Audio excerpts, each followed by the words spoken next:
নমস্কার, সবাইকে আবারও নতুন একটি পর্বে স্বাগত। বাজারে এখন তরমুজের মরশুম চলছে, আর সেই তরমুজ দিয়ে একদম পারফেক্ট তরমুজের আইসক্রিম শেয়ার করছি।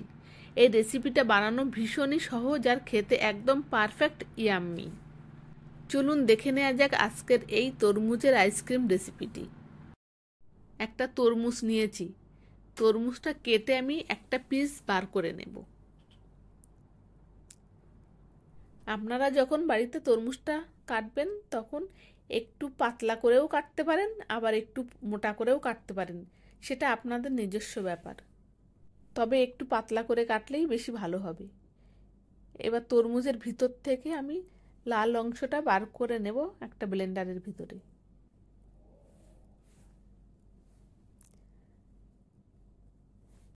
তরমুজগুলো বার করে এরকম ফাঁকা করে নিতে হবে। এবার তরমুজের ভিতরে কিছুটা আমি কনডেন্স মিল্ক আর একটু আমুল দুধ দেব। এই তরমুজ, কনডেন্স মিল্ক আর আমুল দুধ এই তিন রকম একসঙ্গে দিয়ে আমি ব্লেন্ড করে নিয়েছি। আইসক্রিমের কাঠি ঢোকানোর জন্য তরমুজের গায়ে একটু ছিদ্র করে নিলাম। এবার কাঠিগুলো আমি ঢুকিয়ে দেব। দেখুন আমি কিভাবে দিয়েছি, 4টে কাঠি দিয়েছি। এবার তরমুজের একটা সাইড আমি ক্লিন র্যাপ দিয়ে আটকে দেব। আপনাদের কাছে ক্লিন র্যাপ না থাকলে আপনারা যে কোনো পেপার দিয়ে আটকে দিতে পারেন। এবার একটা প্লেটের উপরে আমি বসিয়ে নেব।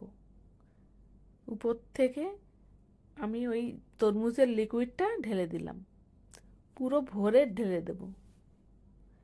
উপর থেকে আমি চকলেট ক্যান্ডিগুলো দিয়ে দিলাম, যাতে মনে হয় যে তরমুজের বীজ। এবার তরমুজটাকে আমি সারা রাত ফ্রিজে রেখে দেব। আর একটা কথা বলে রাখি, এক একজনের ফ্রিজে এক এক রকম কাজ হয়। কারোর তাড়াতাড়ি ঠান্ডা হয়ে যায়, কারোর একটু দেরি করে ঠান্ডা হয়। আপনারা সেই হিসাবে যদি একটু সময় বেশি লাগে তাহলে একটু বেশি সময় রেখে দেবেন। এবার দেখুন তরমুজটা জমে একদম আইসক্রিম তৈরি হয়ে গেছে। এবার তরমুজের আইসক্রিমগুলোকে আমি পিস পিস করে কেটে নেব। দেখতে পাচ্ছেন তো ভীষণ সুন্দর জমে গেছে কিন্তু আইসক্রিমটা। তরমুজের এই আইসক্রিমটা খেতে ভীষণ টেস্টি হয়েছিল। কোনো রকম ঝামেলা নেই, স্রেফ 3টে ইনগ্রিডিয়েন্টস দিয়ে তৈরি হয়ে যাবে এত সুন্দর একটা মজাদার রেসিপি। এই আইসক্রিমটা যাকেই খাওয়াবেন সেই বলবে প্রথমবার আইসক্রিমটা খেলাম, কিন্তু এত টেস্টি আইসক্রিম সারা জীবনও ভুলতে পারবো না। খুবই সহজ একটি রেসিপি, অবশ্যই বাড়িতে একদিন বানানোর চেষ্টা করবেন।